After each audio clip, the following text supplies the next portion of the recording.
ঢাকাসহ সারা দেশে আগামী ২-৩ দিনের মধ্যে বজ্রসহ শিলাবৃষ্টি হতে পারে বলে জানিয়েছে আবহাওয়া অধিদপ্তর।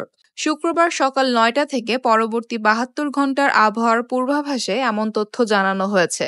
আবহাওয়াবিদ এ.কে.এম. নাজমুল হক স্বাক্ষরিত পূর্বাভাসে বলা হয়েছে, পশ্চিমা লঘুচাপের বর্ধিতাংশ ভারতের পশ্চিমবঙ্গ এবং সংলগ্ন এলাকায় অবস্থান করছে। মৌসুমের স্বাভাবিক চাপ দক্ষিণ বঙ্গোপসাগরে অবস্থান করছে। শুক্রবার সকাল ৯টা থেকে পরবর্তী ২৪ ঘন্টার পূর্বাভাসে বলা হয়েছে, রংপুর ও সিলেট বিভাগের ২-১ জায়গায় বৃষ্টি অথবা বজ্রসহ বৃষ্টি হতে পারে। এছাড়া দেশের অন্যত্র অস্থায়ীভাবে আংশিক মেঘলা আকাশ সহ আবহাওয়া প্রধানত শুষ্ক থাকতে পারে। এছাড়া শেষ রাত থেকে ভোর পর্যন্ত সারা দেশের কোথাও কোথাও হালকা থেকে মাঝারি ধরনের কুয়াশা পড়তে পারে।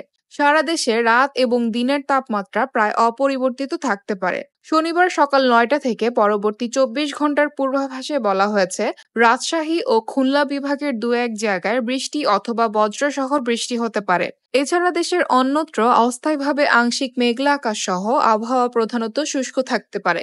শেষ রাত থেকে ভোর পর্যন্ত সারা দেশের কোথাও কোথাও হালকা থেকে মাঝারি ধরনের কুয়াশা পড়তে পারে। সারা দেশে রাত এবং দিনের তাপমাত্রা প্রায় অপরিবর্তিত থাকতে পারে।